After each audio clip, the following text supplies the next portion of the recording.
Well, with the new school year fast approaching, many students are starting to get nervous about their first day back. So to help calm those jitters, I'm being joined this morning by Gina, Holt, and Amy Schardein with the Kenton County Library. Thanks, ladies, for joining us this morning. So, Gina, we were just talking about how you came up with this idea to help prepare kids and calm their nerves.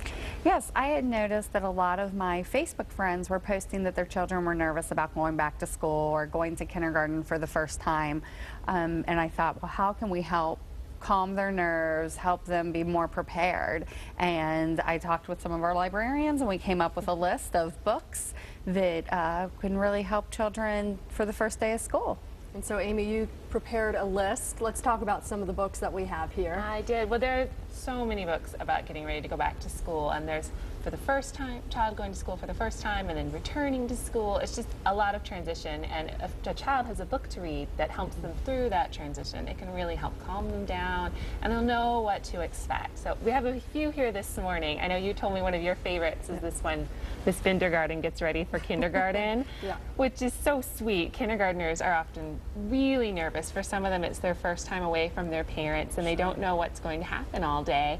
And this is just a nice, typical day, but with friendly animals. And Miss Kindergarten, I wish she could be my kindergarten teacher.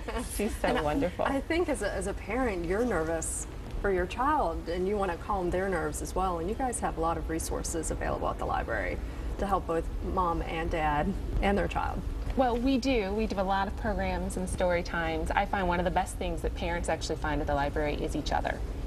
When you come to library story times or programs regularly, you meet lots of other parents and children, and a lot of them are in your neighborhood or in your community, and that contact, those friends that you can make at those programs, are sometimes the best way to exchange information and fears and anxieties, and you calm each other down too. Right. Yes. And actually, my best friend I met at a library story time years ago before I started working for the library, and that's actually how we met. Our kids are the same age, and it's been great to have each other to get through things like the first day of school. Because you can read as much as you want. I know I found this as a new mom myself. You can read as much as you want, but there's nothing like learning from other moms and dads, and that hands-on experience is, I think, priceless as well. That's true. Yes. Yeah, and you were saying too, you can go online. You don't necessarily have to get a book.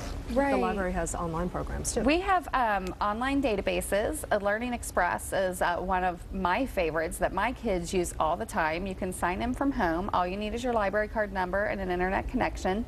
And it has practice tests for English, reading, math, social studies, everything, and even just some basic courses to help them feel prepared. So they can see where they're at and if they've had that memory slide that some kids get sometimes. Yes, absolutely. So it's really a great service. Well, Gina and Amy, thank you so much for stopping